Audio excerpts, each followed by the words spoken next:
Selamat bergabung di dalam webinar. Selamat bergabung dalam webinar kita.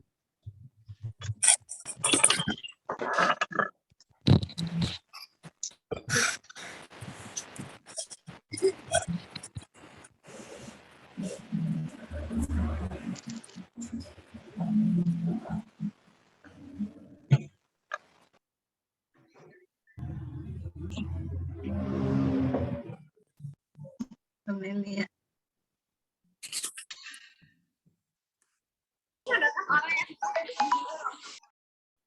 Pak Ibu.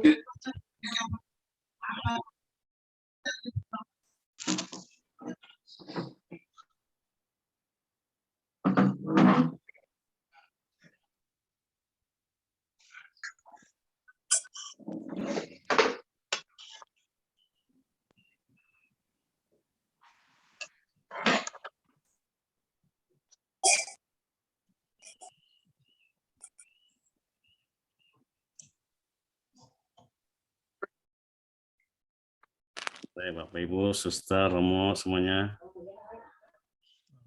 Sore. Selamat sore. Terima kasih. Sore, Pak Ramlan.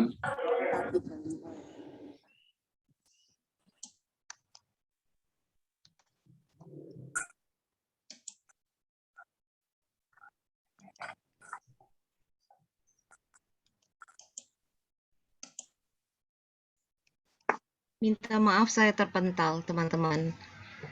Selamat bergabung untuk kita semua. Terima kasih sudah menyediakan waktu untuk kita belajar bersama-sama selama 2,5 jam ke depan. Kita akan mengawali perjumpaan kita pada siang hari ini dengan sebuah lagu pembuka. Mari kita hening sebentar. Kita membawa semua teman-teman, sahabat, kerabat kita yang berhalangan hadir karena sakit atau karena halangan lain. Juga rekan-rekan atau sahabat kita yang masih menderita akibat pandemi, kita bawa mereka dalam doa-doa kita bersama. Amin. Kita dengarkan lagu pembukaan.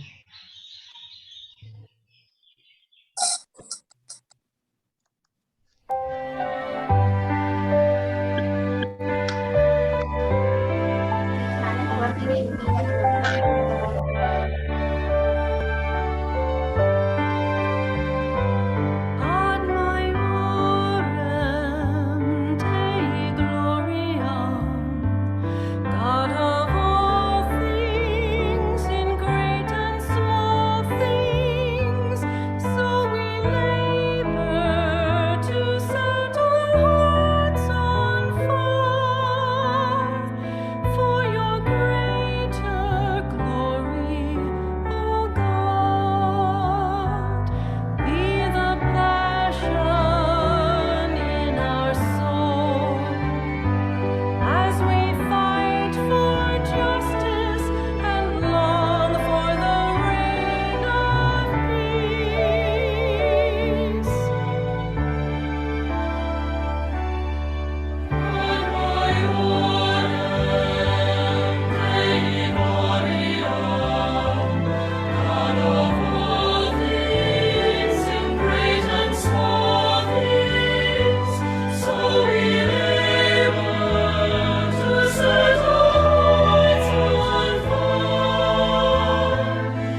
Marilah kita berdoa.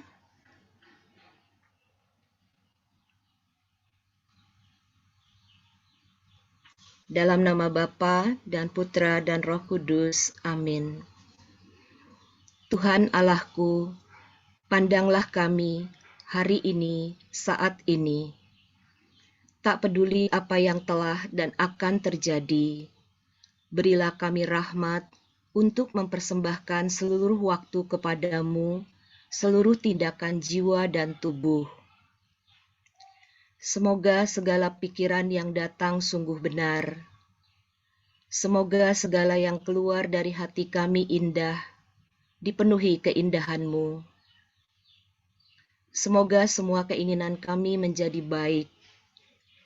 Berilah kami terang untuk melihat kehendak-Mu, rahmat untuk mencintainya, juga keberanian dan kekuatan untuk melaksanakannya.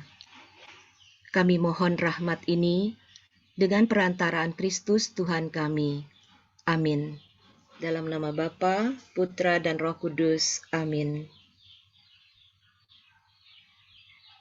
Teman-teman terkasih, berikut saya bacakan. Sebenarnya ini sudah ada di dalam WA Group mengenai tata laksana webinar kita. Bagi teman-teman yang belum membaca, mungkin bisa membacanya. Saya tidak akan membacakan ulang supaya menghemat waktu kita ya. Kita beruntung semua peserta 305 peserta sudah bergabung di dalam 3 WA Group menurut pilihan masing-masing sesi. Dan tadi pagi pukul 9 tata laksana webinar ini sudah diposting di dalam WA Group. Sehingga teman-teman datang masuk ke dalam Zoom ini diandaikan sudah membaca tata laksana webinar ini sehingga saya tidak perlu mengulanginya.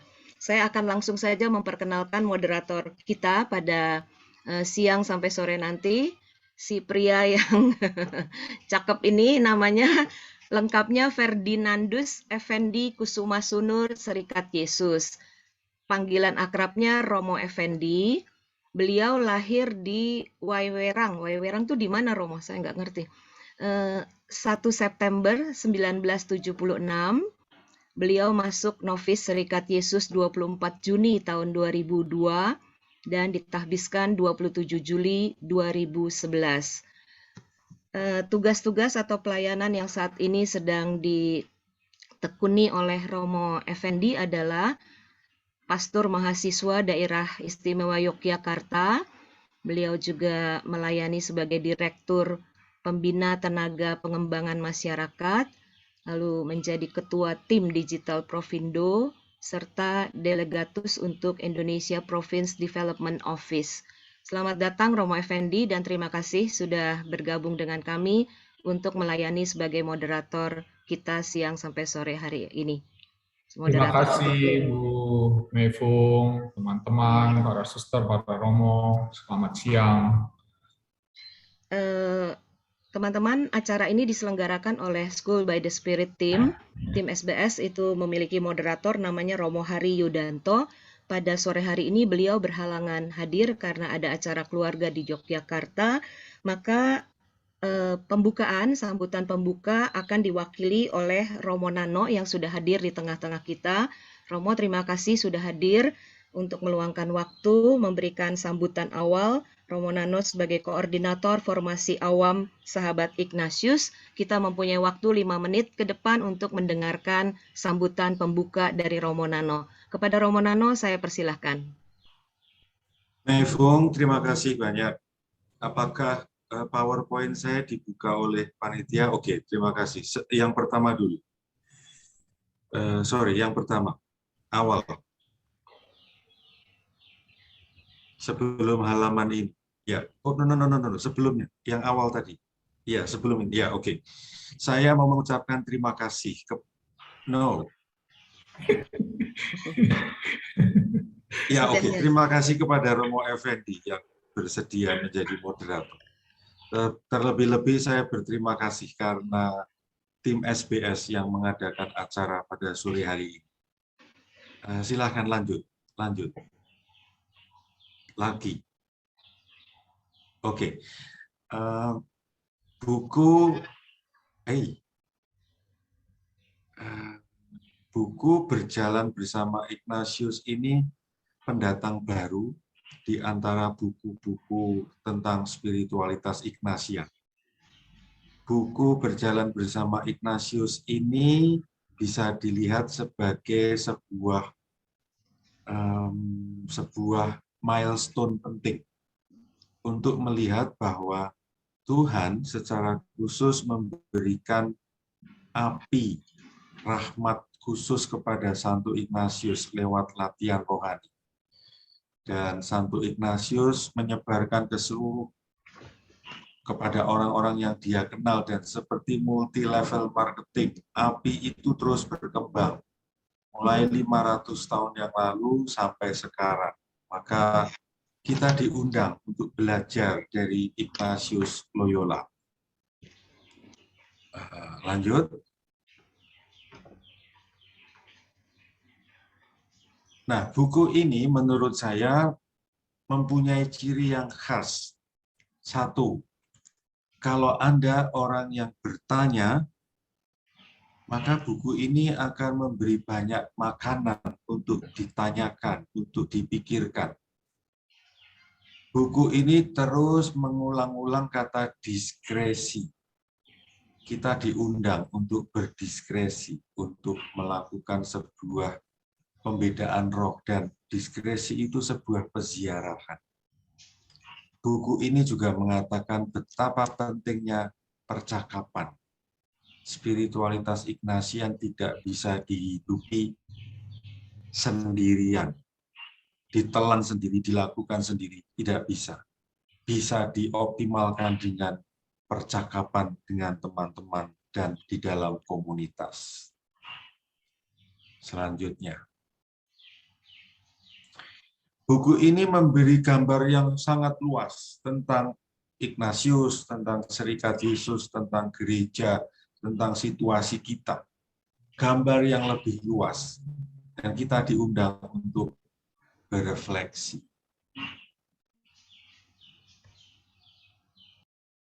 Dan semoga teman-teman menemukan jalan bertemu dengan Allah dengan cara yang baru. Ini menarik ya, menemukan jalan bertemu dengan Allah dengan cara yang baru. Lebih-lebih dengan mendengarkan.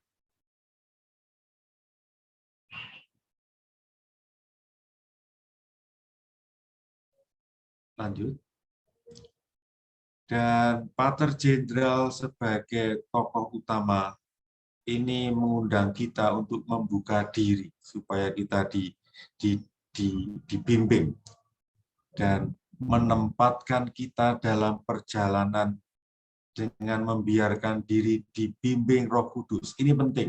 Berziarah berarti menempatkan kita dalam perjalanan dengan membiarkan diri dibimbing oleh Roh Kudus. Lanjut. Semoga buku ini membantu teman-teman memandang dunia di sekitar kita, hidup kita, gereja kita, Serikat Yesus kita, serta banyak hal dengan mata yang baru, dengan perspektif yang baru. Selanjutnya, ya, selanjutnya, oke. Hidup kita adalah sebuah peziarahan. Peziarahan terus-menerus diulang. Dan itu berarti kita harus berani meninggalkan sesuatu, meninggalkan tempat, meninggalkan banyak hal untuk mendapatkan hal-hal yang baru. Lanjut. Ini yang dipilih, bertobat menjadi peziarah. Ini bab yang sangat inspiratif. Bab selanjutnya yang dipilih, selanjutnya berani hidup di zaman ini. Pater Jenderal berbicara tentang pandemi. Ini sangat inspiratif, banyak hal menarik. Dan selanjutnya,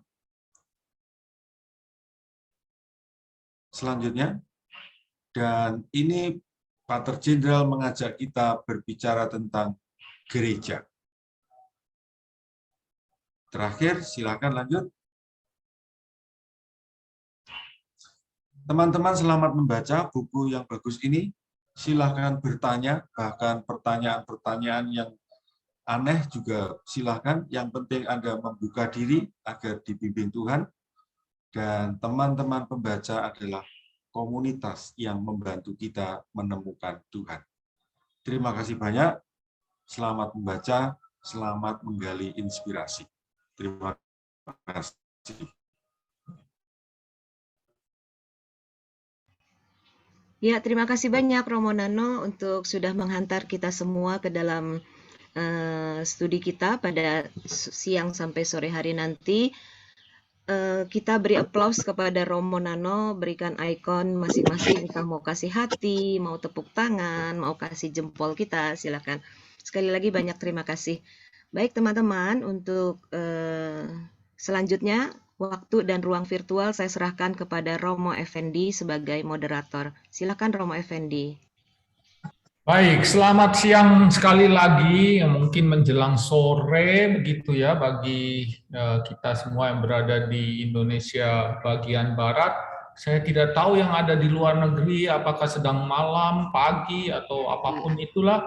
Untuk Anda saya ucapkan selamat datang dan semoga kita semua bisa menimba sesuatu seperti apa yang dikatakan Romo Nano tentang apa yang dikatakan Jenderal Arturo Sosa kepada kita tentang gereja, tentang Serikat Yesus, dan tentunya tentang kita semua sebagai anak-anak dari putra dari Allah yang kudus itu sendiri. Baik, tanpa berpanjang lebar lagi, baik juga kalau kita setelah mendengarkan apa yang dikatakan oleh Romo Nano tadi, kita tahu bahwa hari ini kita akan bicara tentang sesuatu atau beberapa hal di dalam buku yang saya pegang ini supaya kelihatan jelas. Lah, ini cetakan Indonesianya ya.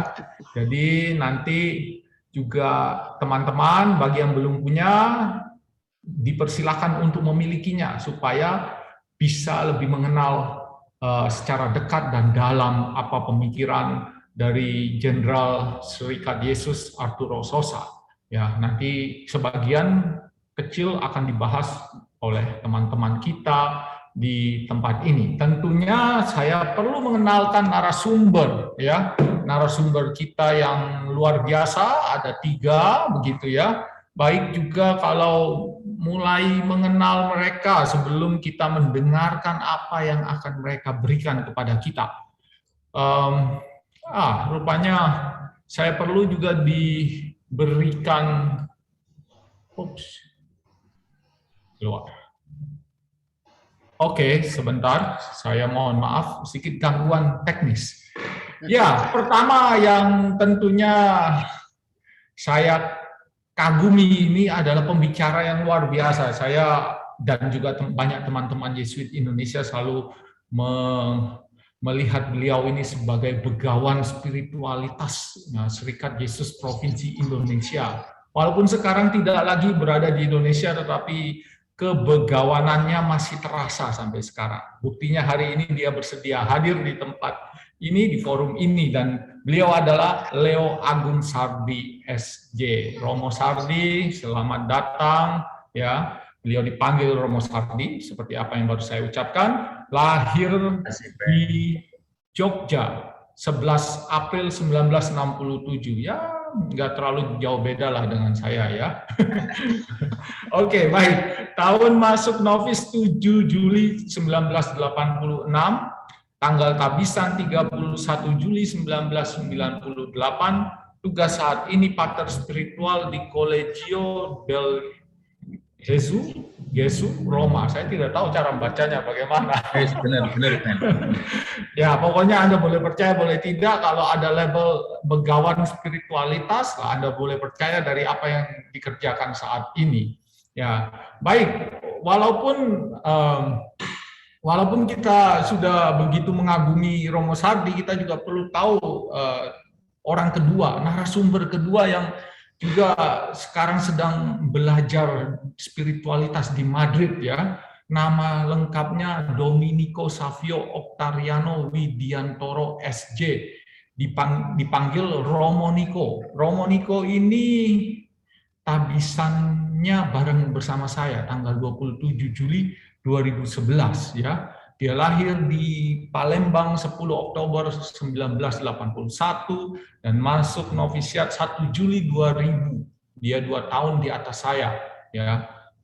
Tugas saat ini sudah disebutkan tadi, jadi Anda boleh percaya, boleh tidak, orang-orang yang ada di sini ya pernah berada di Spanyol, dan itu berarti orang ketiga juga pernah berada di Spanyol tentunya ya. Romo Franciscus Peter Dole SJ, itu narasumber kita yang ketiga, dipanggil Romo Peter. Ya, lahir di Semarang 8 Juli 1989, masuk novis 22 Juni 2008, lalu tanggal tabisan 19 Agustus 2021. Grace baru saja masih hangat terasa berkat imamat, ya, rahmat imamatnya. Jadi kita semua beruntung, dia adalah pembicara yang terakhir, tetapi Anda boleh percaya, boleh tidak, kalau Anda belajar teologi itu perubahan ontologisnya itu masih terasa baru sebagai imam. Oke, baik. Tugas saat ini di SPM Realino, Yogyakarta, sebagai direkturnya. Jadi beliau bekerja di sebuah yayasan yang bergerak di bidang sosial tentunya. Dan itulah mengapa bahwa beliau walaupun pembicara nomor 3, tetapi beliau bukanlah yang terkecil di antara tiga pembicara ini.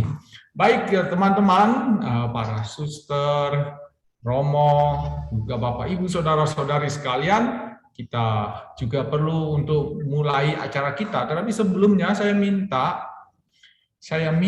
untuk juga dikemukakan, palingan sudah sudah diberitahukan ya jadwal rancangan acaranya. Tapi baik juga kalau saya sedikit mengingatkan kita apa yang akan kita lalui hari ini, paling tidak di dalam sesi presentasi dan tanya jawab serta sesi sharing. Jadi dalam waktu 1 jam ke depan, kurang lebih ya, kita tidak akan terlalu terpaku pada waktu, tanpa juga berusaha molor terus, begitu ya.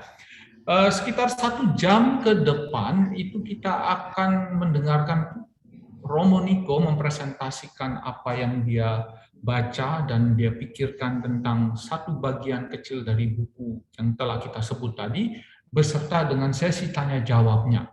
Ya, dan setelah itu kita akan masuk ke breakout room session. Itu berarti bahwa kita akan masuk berdasarkan topik-topik pilihan yang sudah ditawarkan kepada saudara-saudari, Bapak Ibu, para suster dan Romo tentunya.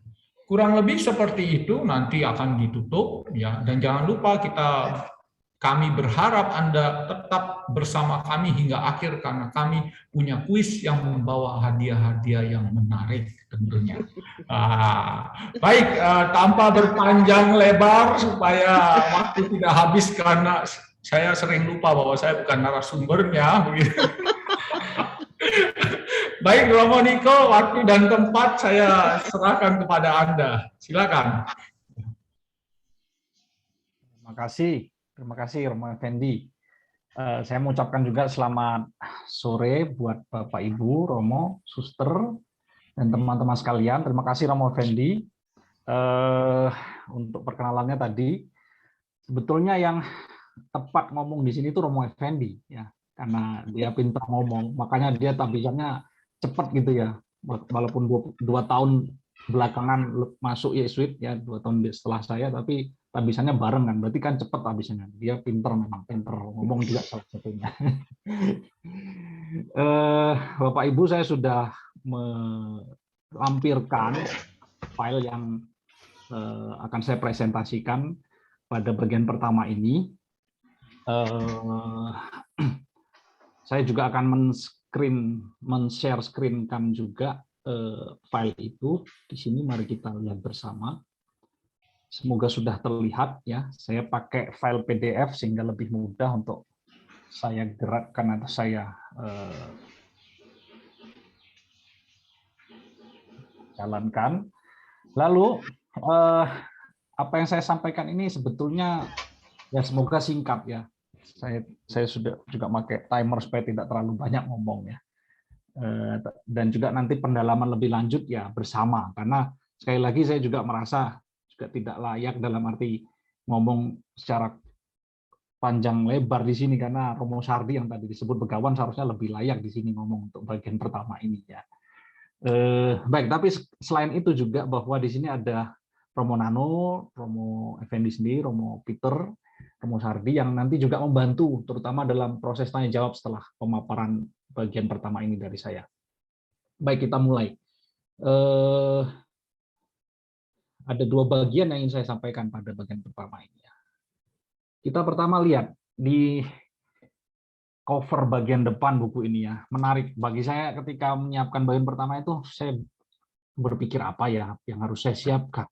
Lalu saya tanya dengan salah satu teman di komunitas saya ini, saya lalu nawarkan, kenapa tidak mulai dari covernya gitu ya, karena cover ini menunjukkan isi, ternyata betul ya.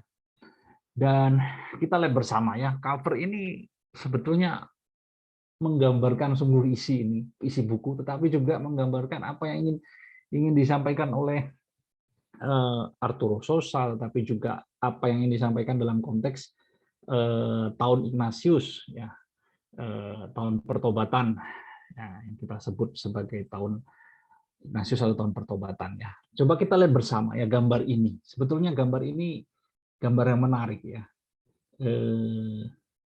Lalu kita lihat ya, ada pertanyaan apa yang bisa kita maknai dari gambar cover ini ya. Ya. Apa yang kita kalau saya membalik slide-nya, semoga Bapak Ibu, Romo Suster bisa tetap melihat yang bagian slide sebelumnya supaya menyimak sungguh-sungguh apa sih yang terjadi di gambar itu ya. Saya mulai saja dengan penjelasannya. Simbol atau lambang yang kelihatan dari gambar itu ya.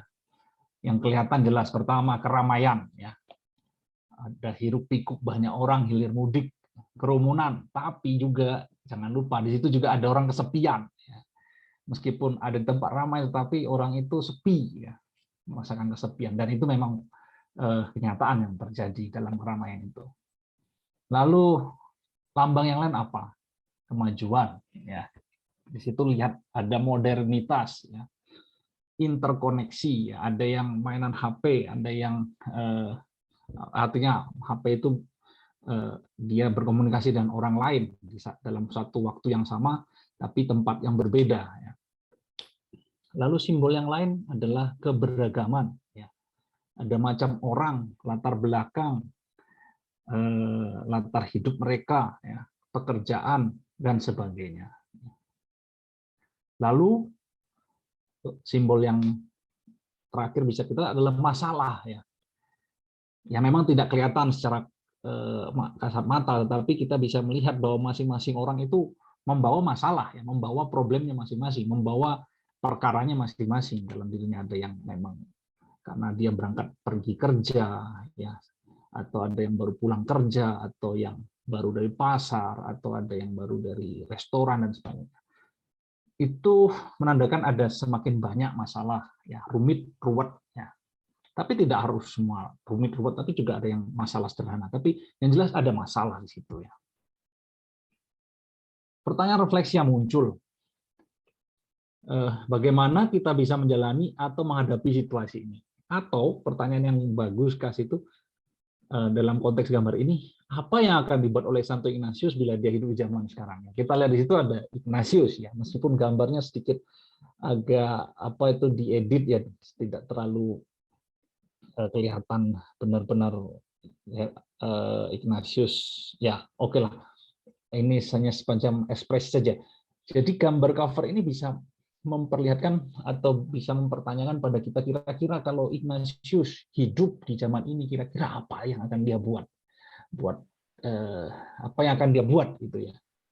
Dan menariknya buku ini ingin menjawab itu ya, ingin menjawab pertanyaan ini. Kira-kira kalau Ignatius hidup di zaman ini, ya mari kita baca buku ini ya.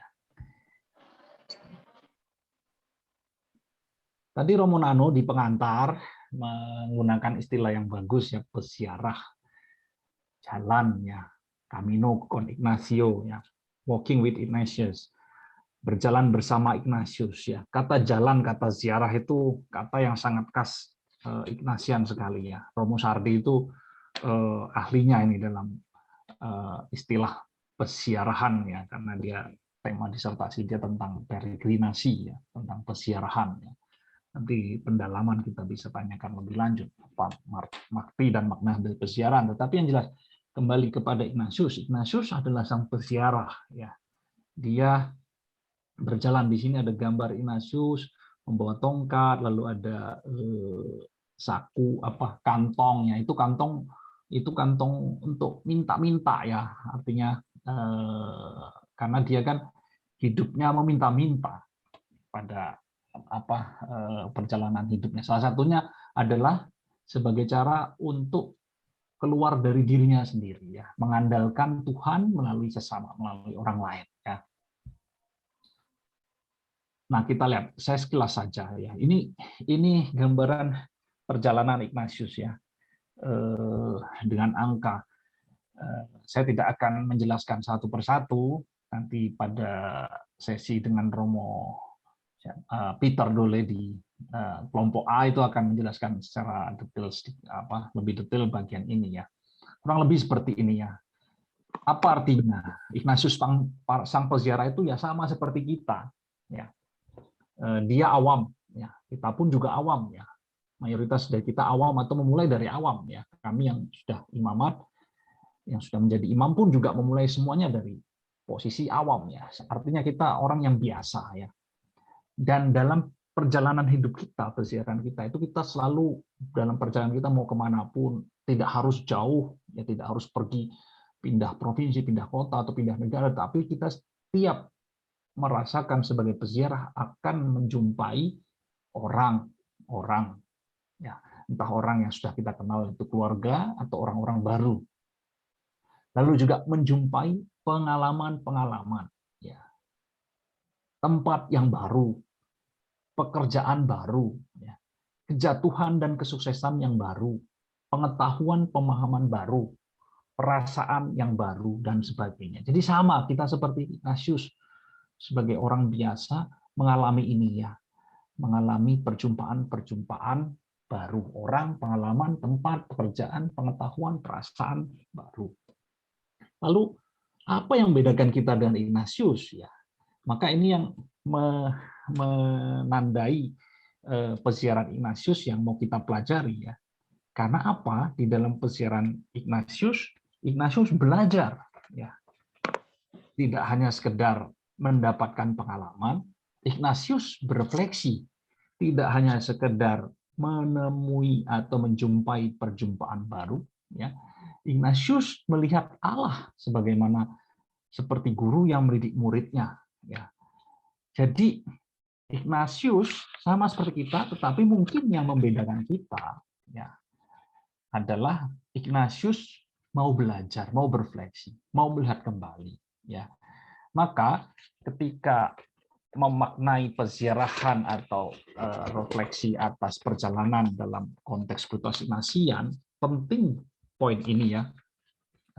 Kalau mengikuti retret Ignatius atau retret Ignatian atau latihan rohani itu akan berulang kali kita akan memakai bahan yang sama ya, artinya itu mengulang kembali pengalaman-pengalaman kita ya, melihat kembali pengalaman kita ya, bukan untuk apa istilahnya mengglorifikasi pengalaman-pengalaman itu, tidak, tetapi untuk berefleksi kita dapat apa, belajar apa dari itu. Maka pesiaran kita, perjalanan hidup kita akan menjadi bermakna, dan maka dari situ kita akan mengenal bagaimana Allah mendidik kita, sebagaimana Dia sudah mendidik Ignatius ya. Dan yang lain, hal baru yang lain adalah Ignatius itu juga mencermati gerak-gerak muncul dari dalam dirinya, pengetahuan internal ini penting ya. Apakah kalau kita sudah menjalani sebuah pengalaman kita melakukan ini? Nah, itu yang tanda kutip Ignatius ingin tawarkan, ingin berikan pada kita atau wariskan kepada kita ya. Peziarahan bukan sekedar saya pindah dari satu peristiwa ke peristiwa lain, saya pergi ke satu tempat ke tempat yang baru, bertemu dengan orang yang satu dan orang lain, tidak. Tetapi bagaimana dari pengalaman itu Allah membentuk, Allah memberikan peristiwa dan saya mengalami, lalu saya mencermati gerakan-gerakan itu dalam diri saya, dan itu sebagai pengalaman pengetahuan internal dalam diri saya, ya. Dan itu membantu saya menjadi maju, ya. Jadi peziarahan bukan sekedar, atau perjalanan bukan sekedar mengalami sesuatu yang baru, tetapi di situ ada pemaknaan baru atau pertumbuhan baru, ya. Maka bisa jadi ya, tidak harus punya banyak pengalaman baru dulu, ya. Orang bisa menjadi dewasa, ya. Tanda kutip, ya. Artinya kalau orang itu mau selalu memaknai pengalaman-pengalaman hidupnya, dia akan semakin bertumbuh. Nah, saya menarik ini. Saya menggunakan gambar Yesus dengan murid-muridnya. Kita lihat ya bagaimana proses. Sebetulnya ini suatu yang apa istilahnya, Ignatius Loyola itu kan menggunakan cara yang sudah menjadi tradisi Kristiani, ya. Artinya kita lihat, artinya mulai dari figur Yesus dan murid-muridnya, ya. Kita lihat Yesus bersama murid-muridnya mengikuti Yesus, ya. Mereka jalan pergi dari satu kota ke kota lain, lalu mendengar Yesus pengajar, menyembuhkan dan sebagainya. Tapi baru sampai pada, mereka tidak paham, ya. Mereka belum paham, baru sampai pada titik ini, ya. Dan nanti pada salib baru semakin paham, ya. Bahkan masih belum paham juga, ya, artinya belum total paham, ya. Kenapa saya katakan ini baru paham? Karena begini, ada proses kita sebagai murid itu, oke, kita dibaptis, oke, kita kenal Yesus, kita mengikuti Yesus, tapi kita tidak melakukan apa yang dibuat Yesus, ya. Dan maka Yesus mengatakan dalam pembasuhan kaki ini, dia lakukanlah, karena aku adalah guru, lakukanlah bagaimana aku melakukan padamu, ya. Artinya, ya, kamu tidak hanya sekedar mengikuti, tapi tanda puncaknya atau kesempurnaan orang Kristen adalah menyerupai dia, ya. Artinya melakukan apa yang dia kerjakan juga, ya. Salah satunya ini melayani, ya. Dan nanti baru hidup setelah pasca Paskah, ya, ketika benar-benar mereka menyadari bahwa melalui salib, melalui pengalaman sungguh menyerupai dia, itulah kebenaran Kristiani atau perjalanan seorang Kristen, orang Kristiani. Nah, menariknya itu diteguhkan dalam pengalaman Ignatius, ya, di Las Torta, ya. Jadi pengalaman Las Torta itu satu bagian dalam pengalaman hidup Ignatius. Di situ dia berjumpa, mendapat vision, berjumpa bersama Allah Tritunggal. Di situ Yesus memanggul salib, lalu Allah Bapa dan Allah Roh Kudus. Dan yang menarik dari peristiwa ini adalah bagaimana konfirmasi Allah Tritunggal atas apa yang harus dibuat oleh Ignatius. Dalam arti apa? Aku bersamamu, ya. Aku bersamamu. Dalam arti di sini lihat gambar Yesus yang memanggul salib. Artinya apa nih? Aku bersamamu dan kamu ikutlah aku bersama aku yang masih memanggul salib sampai saat ini. Ya, ini menarik. Gambar vision ini ingin mengatakan bahwa melengkapi tadi di sini, ya, gambar melayani itu lalu dikonfirmasi lewat pengalaman serta ini ingin mengatakan bahwa, ya, Ignatius, kamu berjalan terus dan bekerjalah bersama aku yang masih bekerja, yang masih memanggul salib sampai saat ini, ya. Ini kekasan peziarahan dalam konteks Ignatius, ya. Sekarang kita ke bagian kedua, kembali ke buku ini, ya.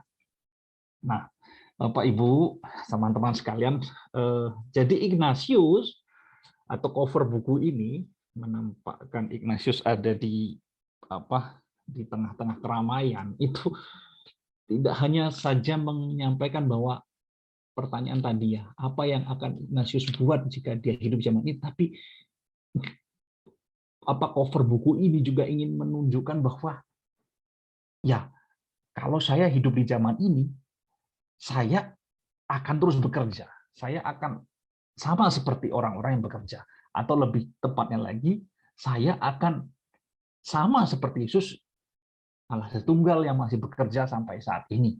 Ya, bekerja di dunia, masuk ke dunia, ikut terlibat di dalamnya, dengan segala kesusahannya, kerumitannya, mencari berefleksi atas pengalaman dunia, mencari jalan keluar, atau mencari keputusan-keputusan bersama dan sebagainya ya.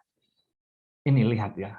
Jadi bukan sekedar bahwa cover buku ini hanya untuk aktualisasi saja, bahwa kita sekarang di dunia yang ramai dan sebagainya, enggak, tetapi ya ini spiritualitas yang menampilkan orang pribadi, orang Kristiani yang ikut bekerja bersama Yesus yang masih bekerja sampai saat ini. Nah, sekarang kita lihat ya dari buku ini. Buku ini menariknya, seperti tadi Romo Nano katakan, banyak sekali tema di sini. Ya, maka akan sangat sulit ya kalau membaca buku ini. Oke, buku ini hanya setebal 300 sekian, saya akan baca dalam 2 malam. Nggak mungkin. Nggak mungkin. Bisa kita baca dalam 2 malam. Bisa ya. Saya bisa baca satu buku 200-300 halaman 2 malam selesai. Tapi untuk buku ini tidak mungkin ya. Artinya kalau hanya sekedar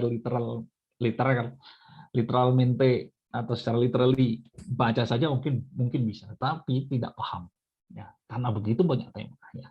Maka sebaiknya yang bacanya per tema atau bahkan pelan-pelan 1-2 halaman begitu ya per hari, membaca menangkap dan sebagainya. Sebagaimana kita lihat sekarang, buku ini ada 4 bagian besar ya.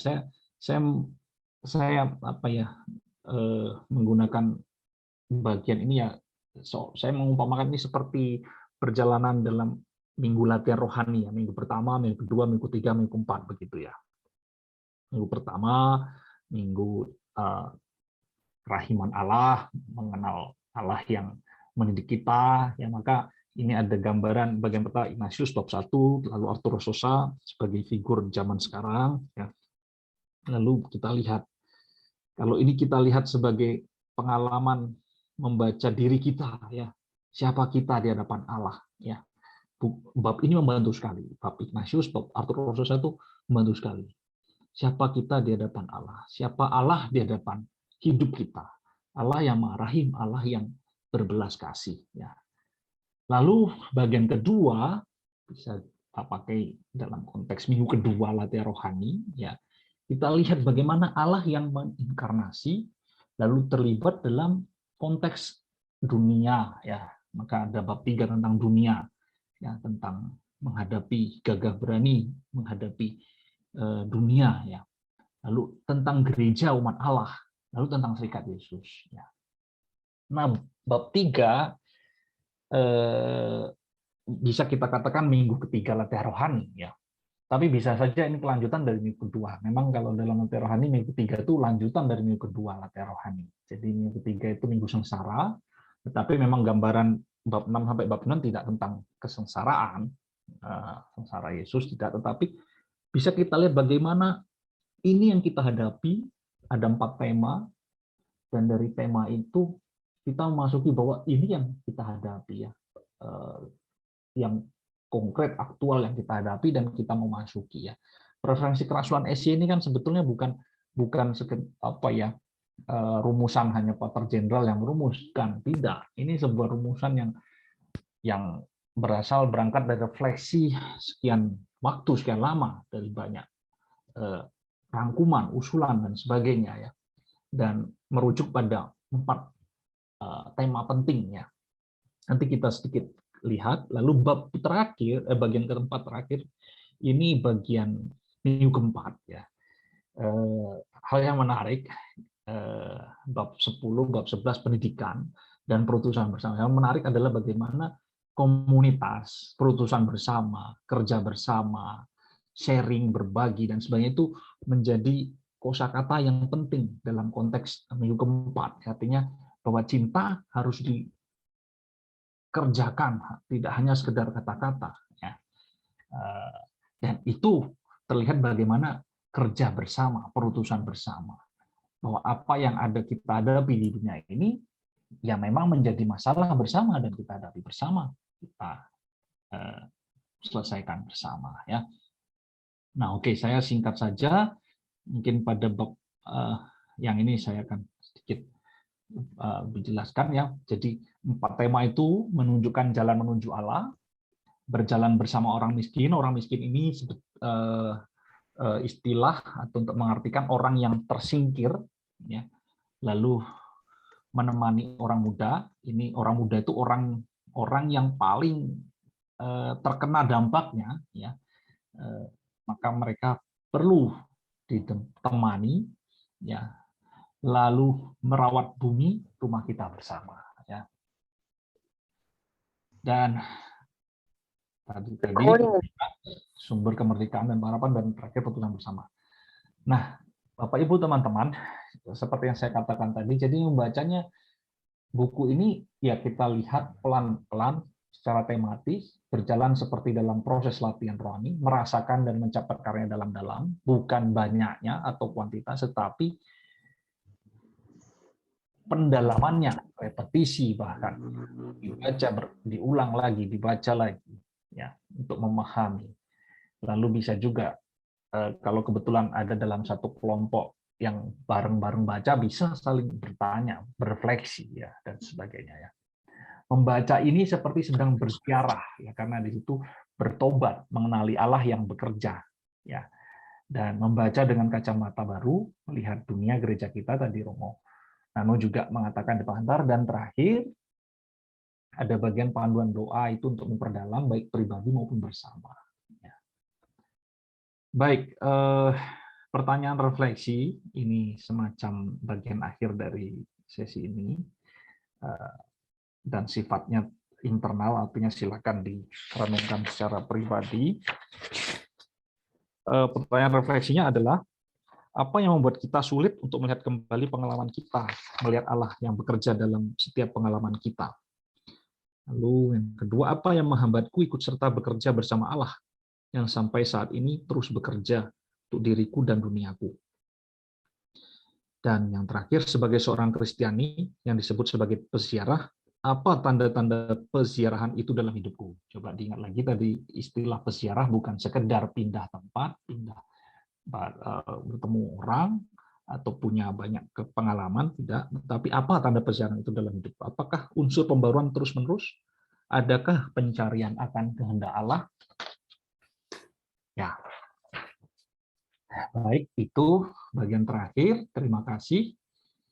Saya kembalikan kepada Romo Effendi sebagai moderator. Baik, terima kasih Romo Niko atas pemaparannya yang menarik ya. Bapak Ibu, saudara-saudariku yang terkasih, mari kita beri jempol dulu kepada Romo Niko ya. Tentu tidak bisa melihat semuanya, tetapi terima kasih Romo Niko atas pemaparannya yang menurut saya singkat, padat, jelas, dan menarik tentunya. Tanpa berpanjang lebar lagi, kalau ada tanggapan, ada pertanyaan, atau mau sharing sedikit terkait dengan apa yang dibagikan Romo Niko di bagian terakhir tadi, silakan saja. Anda bisa melakukan 2 hal ini. Pertama, Anda bisa menggunakan kotak reaction, kolom di bawah, di bagian bawah itu, dan Anda bisa menggunakan raise hand-nya. Nah, contohnya seperti saya sekarang ini. Lah, itu tanda bahwa Anda mau bertanya atau mau masuk ke dalam forum, begitu, dengan tanggapan atau sharing. Tetapi cara kedua, Anda bisa juga langsung mengetik saja di kolom chat. Di situ pertanyaan-pertanyaan Anda bisa langsung saya baca, dan saya akan memberikannya kepada Romo Niko kalau Romo Niko sudah menjawab pertanyaan-pertanyaan yang sudah lebih dulu ditanyakan. Seperti itu kita buka saja forumnya, begitu ya Romo Niko ya. Jadi ini waktunya tanya jawab ya. Monggo, silakan Bapak Ibu saudara-saudariku yang terkasih. Ya.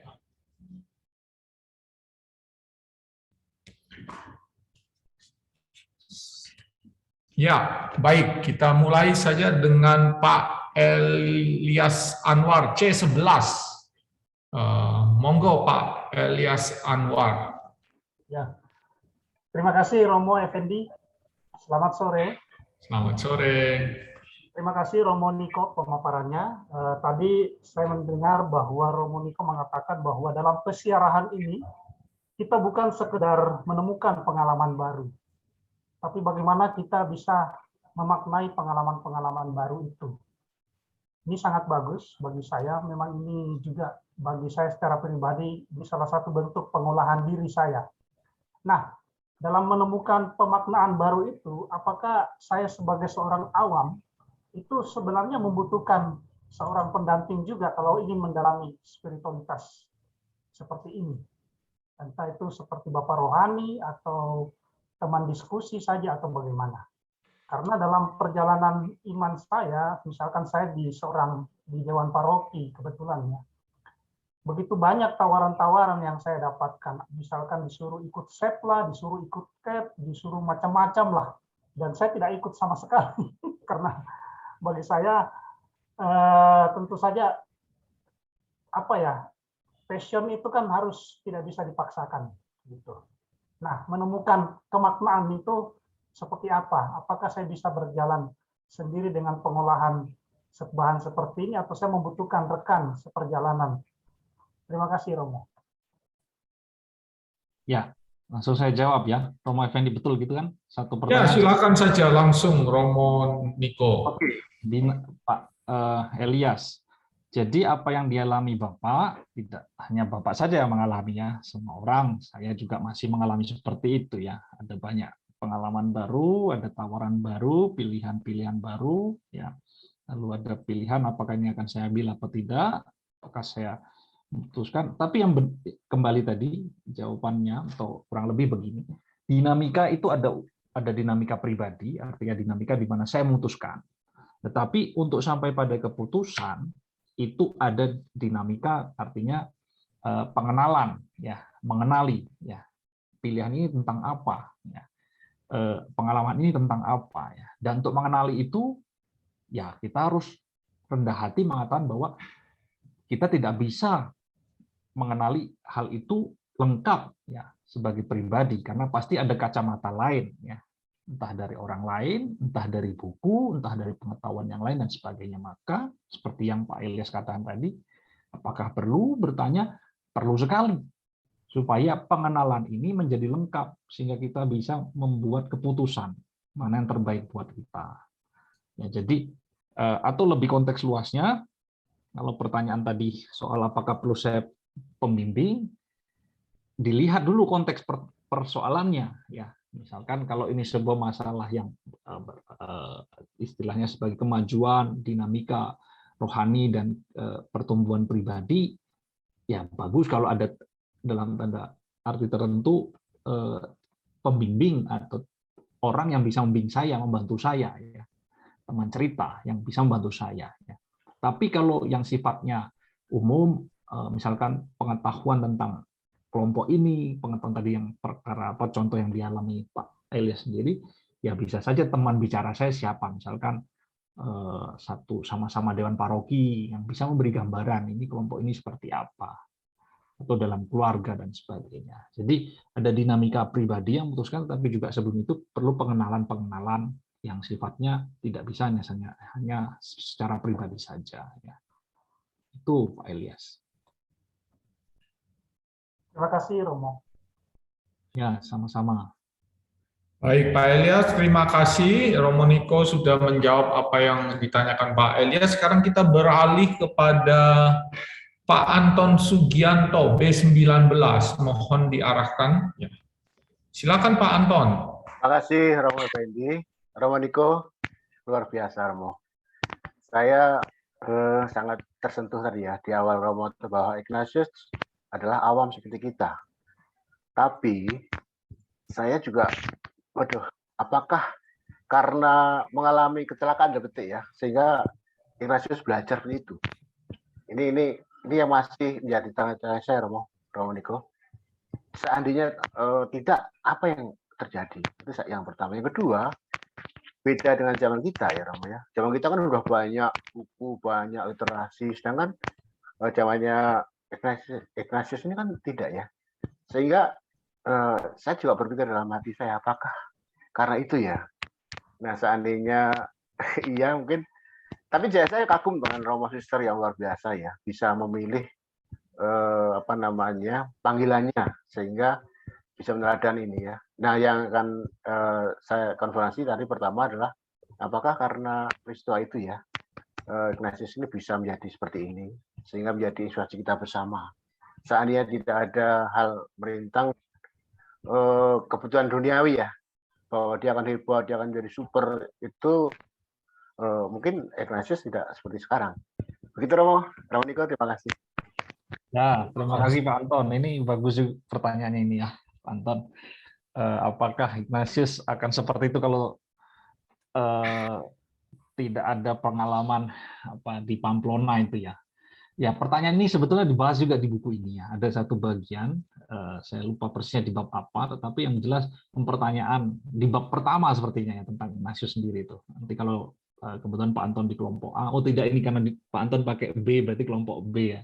Ya, Romo B. Di kelompok A pasti akan lebih membahas tentang itu. Jadi ada pertanyaan itu, kalau Ignatius tidak mengalami pengalaman itu, apakah dia akan mengalami hal yang serupa seperti ini?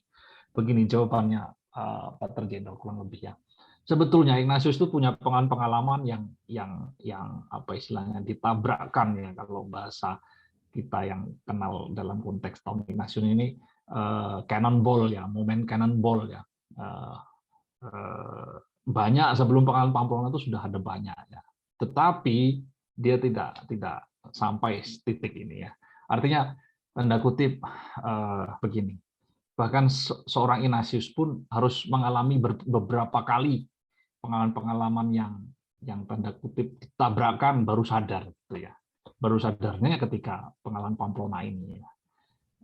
Itu pertama. Lalu kedua, kalau soal buku di zaman Ignatius buku juga sudah ada banyak ya. Jadi Gutenberg itu kan menemukan alat cetak itu kan beberapa tahun sebelumnya. Artinya sudah banyak buku-buku cetakan dan sudah bisa diakses oleh orang awam untuk membaca ya. Meskipun masih sangat terbatas, tidak seperti zaman kita sekarang sangat mudah mendapatkan buku. Tapi Ignatius sudah punya banyak bacaan sebetulnya ya. Bahkan waktu kecil dia sekolah dan mendapat bacaan buku banyak ya, selain 2 buku yang kemudian dia baca di Loyola setelah pasca Pamplona itu ya, Vita Christi dan Flos Sanctorum ya, kisah hidup para kudus. Tapi dia seperti misalnya waktu di Arevalo, waktu dia masih umur 7 tahun, selama sekitar 9 tahun sampai 10 tahun dia di kota itu Arevalo, dia membaca buku banyak sekali ya. Yang baca buku banyak sekali ya. Jadi akses ke buku banyak sekali ya. Yang terakhir, jadi sebetulnya mau pengalaman kecil maupun besar itu sebetulnya tergantung pada kita ya. Atau artinya apakah kita mau sampai ke situ, ke titik itu ya. Selain bahwa ini soal pengalaman, tapi apakah kita mau masuk ke dalam pengalaman itu ya. Kadang kita merasa ini pengalaman apa sih, sudah lewat begitu saja, lupa ya. Padahal pengalaman ini, misalkan satu pengalaman ini kita masuki, itu bisa membawa rahmat banyak dan membantu kita bertumbuh ya, menjadi pribadi yang lebih dewasa lagi. Ignatius bersyukur bahwa lewat pengalaman ini dia mau masuk ke pengalaman itu ya, mendalami, menangkap dan akhirnya menemukan Allah yang mau bekerja, yang Allah yang mendidik dia. Kurang lebih seperti itu Pak Anton. Terima kasih Romo Niko, Romo Effendi, terima kasih Bapak Ibu. Terima kasih Pak Anton Sugianto. Baik, kita beralih kepada penanya atau penanggap berikutnya Bapak FX Legino Budiarto B64. Mohon dialihkan kepada beliaunya. Terima kasih. Selamat sore, Romo, Bapak Ibu sekalian. Halo, apakah suara saya terdengar? Kedengaran. Terdengar. Oh ya, oke. Terima kasih.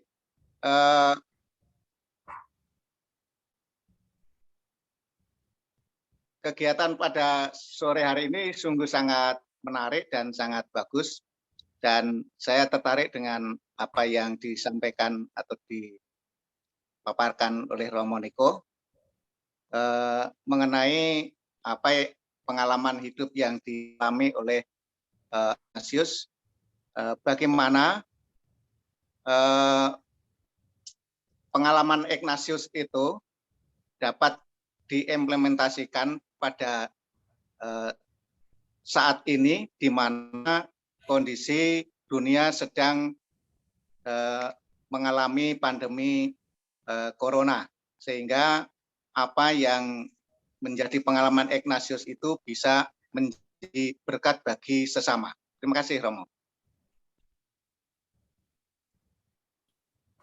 Ya, oke, Pak Legino, terima kasih untuk pertanyaannya. Apa yang ingin ditanyakan Pak Legino ini sudah saya siapkan sebetulnya di bahan yang nanti untuk kelompok B ya, artinya hidup berani zaman ini, karena atau lebih tepatnya sudah ada atau boleh silakan didalami lagi di buku itu di bab 3 ya, karena di situ konteks langsung tentang dunia yang sedang menghadapi pandemi ya.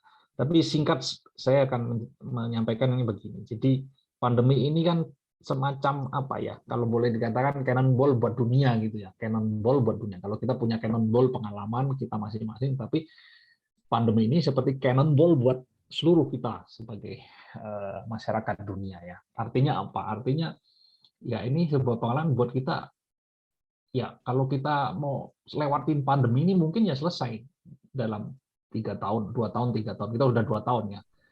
Kalau prediksi saya enggak tahu. Saya baca-baca surat kabar itu sebentar lagi selesai pandeminya. Ya, benar atau tidak kita enggak tahu ya. Tapi bisa saja kita, artinya tanda kutip kembali lagi, bisa saja kita lewati pandemi ini tanpa merasakan telah terjadi pandemi gitu ya. Artinya 3 tahun lewat begitu ya. Bahwa ada yang dari keluarga kita meninggal, kita sedih ya oke. Kita sedih. Ya, tapi sudah lewat, ada orang mati. Artinya manusia mati, itu biasa. Ya. Tapi Ignatius atau Pater Rosas yang dalam wawancara ini menjelaskan ya, pandemi ini bisa menjadi cannonball buat kita ya, bahwa kita menjadi sadar ditabrakan bahwa ternyata dunia kita ini ada sesuatu yang tidak beres gitu ya. Bukan soal penyakitnya, tetapi ada sesuatu yang tidak beres di dalamnya ya. Itu tentang ketidakadilan, tentang perubahan yang begitu cepat ya, masyarakat yang tidak perhatian dan sebagainya, atau kurangnya solidaritas dan sebagainya. Nah, kembali lagi. Jadi kalau Ignatius mengalami pandemi ini, masuk di dunia zaman sekarang ini, apa yang akan dia buat? Lalu kita sebagai yang mau belajar dari dia, ya kita melihat dunia sebagai situasi yang seperti ini. Kita mau masuk sebagai pribadi, kita mau melakukan apa, tapi sebagai komunitas, ya kita juga mau melakukan apa. Jadi sebagai pribadi di rumah misalnya, dalam keluarga kita buat apa, tapi juga sebagai pribadi kita memutuskan kita tidak bisa berjalan sendiri, kita harus melakukan bersama dengan orang lain. Dan dalam komunitas juga harus semakin sadar bahwa ya sebagai komunitas kita harus memajukan kepentingan bersama. Ya, maka ada istilah bonum commune. Kurang lebih begitu Pak Legino, sederhananya ya. Terima kasih, Romo Niko. Terima kasih Pak Legino atas pertanyaannya. Sekarang kita beralih kepada Bapak Fred Mandolang, B62. Silakan. Terima kasih Romo Effendi, Romo Niko. Saya tertarik mengenai istilah cannonball moment. Kalau saya perhatikan dari penjelasan, dibandingkan dengan Inigo atau Ignatius pada waktu itu, cannonball moment ini bersifat perorangan. Kalau pandemi itu contohnya menurut saya cannonball yang bersifat bersama-sama begitu. Pada saat pertempuran itu kan waktu itu Inigo tidak sendiri tentu dengan pasukannya. Kan pasukannya kena, kalau istilah cannonball bersama-sama, artinya mengalami kekalahan gitu. Cannonball buat bersama-sama, tapi tidak ada perubahan bagi mereka. Hanya Ignatius sendiri karena dia maju terus sendiri. Kembali ke sekarang. Kalau saya melihat Ignatian, Romo-Romo ini Ignatian KW1 kalau menurut saya. Kami awam ini Ignatian KW2. Apakah pengalaman para Romo memilih jadi Romo Yesuit itu mengalami cannonball pribadi? Kalau ada yang tidak, apakah ada perbedaan kualitas Romo nantinya yang mengalami cannonball pribadi dengan yang tidak mengalami cannonball, hanya ikut-ikutan, katakanlah, wah, gua senang Yesuit nih, ikut-ikutan. Terima kasih. Oke, terima kasih Pak Fred Manulang. Baik, saya ke pengalaman menarik ini Pak Fred nih berarti sudah baca buku autobiografinya Ignatius ya, berarti ceritanya ya dan Sekilas. Baik, jadi oke. Yang mengalami cannonball dalam peristiwa Pamplona ya Ignatius sendiri yang betul-betul terluka parah. Dia memang ada temannya yang juga luka bahkan sampai mati juga ada ya, artinya tetapi kan proses cerita bahwa dia cannonball, dia kekalahan memang kena semuanya, satu pasukan ini kalah semuanya ya. Tapi begini, yang menarik adalah tadi ya saya tidak menjawab tentang yang peristiwa Ignatius, tapi begini, yang konteks yang kedua ini KW1 KW2 ini yang malah menarik buat saya. Konteks ini, pertanyaan ini atau pernyataan ini sebetulnya tanda kutip bagi saya menggugat kita semua ya. Kita harus tergugat ya. Apakah betul ada KW1 KW2 ya? Kalau masih ada seperti itu ya saya merasakan bahwa Romo Effendi ini senyum-senyum gitu ya. Saya merasa kita harus, ini sebagai cannonball moment juga buat kita ya. Artinya spiritual Ignatian itu membantu kita untuk memilih ya. Memilih, kalau latihan rohani itu memilih hidup dan memilih hidup imam, bukan biara, yang masuk biara atau hidup awam. Tetapi dua-duanya itu martabat hidup yang seimbang, sama gitu ya, sama ya. Jadi soal KW1 KW2 ini bisa ditanyakan atau tanda tanya ya. Artinya bisa saja Pak Fred KW1, saya KW2 ya. Tetapi artinya begini, proses bagaimana memaknai cannonball itu ya, itu pribadi ya. Bahwa kemudian Ignatius memilih menjadi imam itu ada refleksi lain ya, refleksi lain. Tetapi dia proses untuk menjadi imamnya itu masih lama. Dia belum sampai berpikir sampai imam. Waktu di Pamplona, peristiwa Loyola, waktu dia proses refleksi itu belum berpikir untuk jadi imam. Ya. Bahkan sampai di Manresa itu juga belum berpikir sampai imam ya. Jadi masih awam dia. Pokoknya intinya saya ingin bertobat, saya ingin memperbarui diri, saya ingin mencari Allah dan sebagainya. Di situ prosesnya. Jadi sebetulnya cannonball itu cannonball buat semua, bukan hanya kita sendiri atau bukan hanya ini. Karena imam, maka pemaknaan refleksi saya tentang cannonball saya lebih baik KW1 daripada Bapak. Tidak ya. Mungkin saya minta Romo Sardi atau Romo Peter bisa membantu mendalami pertanyaan ini. Bagus nih, refleksi mungkin dari Romo Sardi atau Romo Peter atau Romo Effendi juga bisa menambahkan. Baik, saya menambahkan. Silakan Romo Sardi. Mana ini Romo Sardi? Tak cari-cari nih.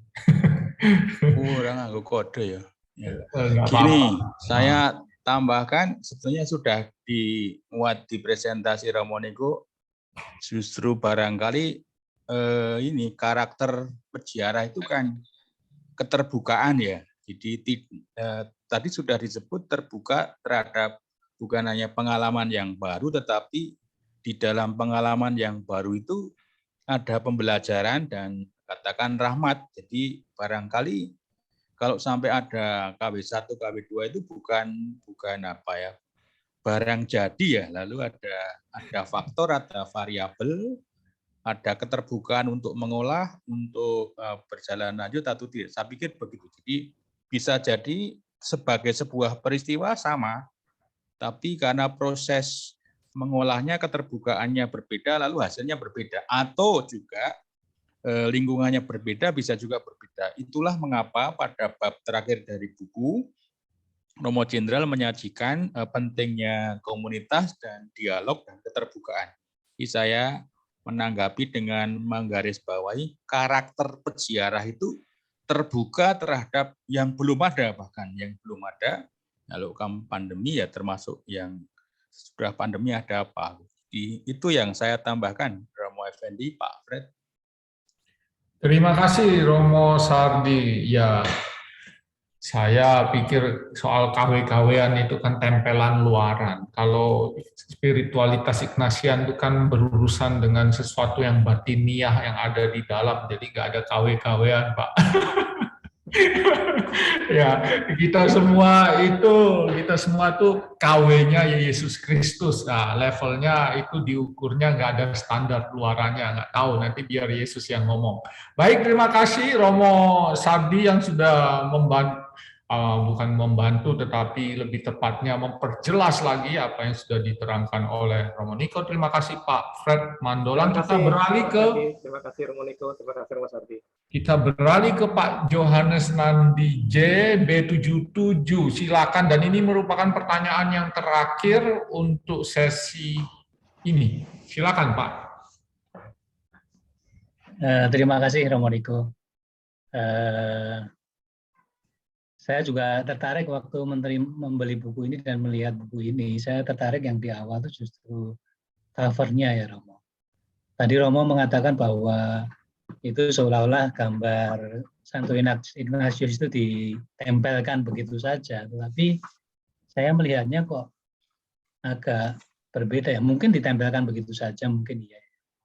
Tetapi saya melihat kok kalau kita bicara perziarahan itu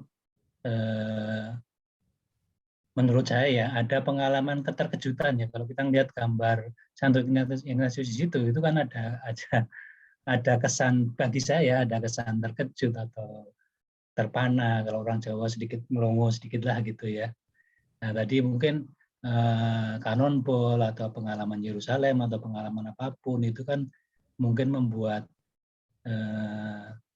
Santo Ignatius juga terkejut-kejut ya sebenarnya ya, karena sesuatu yang tidak sesuai yang diharapkan, dan keterkejutan itu membuat ini menurut saya ya Romo, nanti ini saya sendiri ya Romo, keterkejutan itu membuat kita melihat dari sisi yang lain. Jadi kalau melihat gambar itu ada, menurut saya ada ekspresi terkejut, ada orang lain melihat ke arah mana, Santo Ignatius melihat ke arah mana. Itu mungkin yang tadi, kalau tadi Romo Sardi menambahkan mengenai keterbukaan, mungkin kadang-kadang keterbukaan itu mungkin harus dibuat terkejut, terpaksa dulu kali baru terbuka. Begitu Romo, mungkin ada tanggapan kalau apa yang saya refleksikan ini. Terima kasih Romo Niko. Ya Pak Nandi, betul. Saya waktu melihat gambar ini juga melihat ketika saya mengatakan kerumunan itu ya, kerumunan itu kan agak negatif ya, ada unsur peyoratif gitu ya, artinya tidak terjadi konektivitas di situ ya, meskipun tadi saya katakan ada interkoneksi juga karena ada HP yang main pakai HP dan sebagainya, tapi di situ kan ada gambaran orang melihat sana, belok lihat ke arah utara, selatan, barat, ada ke bawah dan sebagainya, tapi kurang lebih ya memang situasi hidup kita ya seperti itu ya, artinya ada ketidakkesinambungan ya, maka ini juga tantangan buat kita, bagaimana kita akhirnya bersinambung ya, bukan hanya sekedar kenal ya, tetapi juga bagaimana kita saling bersolidaritas, atau dalam bahasa tadi yang sudah disebut Romo Sardi tentang perutusan bersama ya, di situ ada keterbukaan ya, ada dialog, ada kerjasama ya. Perutusan di dunia ini ya bukan hanya perutusan para imam atau gereja dalam tanda kutip hierarki, tidak, tetapi perutusan kita sebagai orang Kristiani ya, umat Allah, semua umat Allah. Bagaimana kita mau terlibat bersama di situ. Ya, itu saja tanggapan saya, Pak Nandi. Terima kasih. Terima kasih, Romo Niko. Terima kasih Pak Nandi. Dengan demikian, teman-teman, Bapak Ibu, saudara-saudariku yang terkasih, kita menyelesaikan sesi pertama kita bersama dengan Romo Niko. Terima kasih atas semua partisipasinya. Kita akan masuk ke dalam sesi yang kedua, dan saya mengundang Mbak Mei Fung supaya bisa mulai mengatur bagaimana pembagian kelompok berdasarkan tema-tema yang sudah ditawarkan. Ya, silakan. Ya, terima kasih Romo Effendi, terima kasih Romo Niko. Sekali lagi kita beri aplaus dengan memberikan ikon kepada Romo Niko yang sudah melayani sesi pertama dan memberikan jawaban-jawaban yang sangat baik sekali. Terima kasih ya Romo Niko. Teman-teman, kita akan masuk ke dalam breakout room session. Anda yang memilih sesi Ignatius menjadi peziarah itu nanti akan ditemani oleh moderator Kiki dan Farah dengan kode A, ya. Anda yang semua berkode A, oleh panitia emailnya sudah dipisahkan masuk ke dalam breakout room A. Nanti silahkan melihat Anda berjumpa dengan narasumber siapa, tidak kami umumkan dari sekarang biar menjadi surprise ya. Nanti berjumpa masing-masing dengan narasumbernya di masing-masing. Untuk sesi gagah berani yang B ini yang paling banyak 160. Kalau yang sesi A Ignatius Peziarah itu ada 99 peserta. 160 peserta gagah berani, ini yang paling banyak, nanti akan ditemani moderator bersama Ibu Rini dan Pak Joto, dan di 49 orang bersama moderator Ibu Diana dan Dr. Emon di C. Nanti lihat Anda bertemu dengan siapa dan selamat menyimak sesi-sesi dengan baik, karena di masing-masing breakout room session tersedia kuis berhadiah, ada 2 buku sponsor dari Canisius. Baik, kita mulai saja breakout room session. Teman-teman dari tim Zoom SBS akan membantu Anda untuk masuk.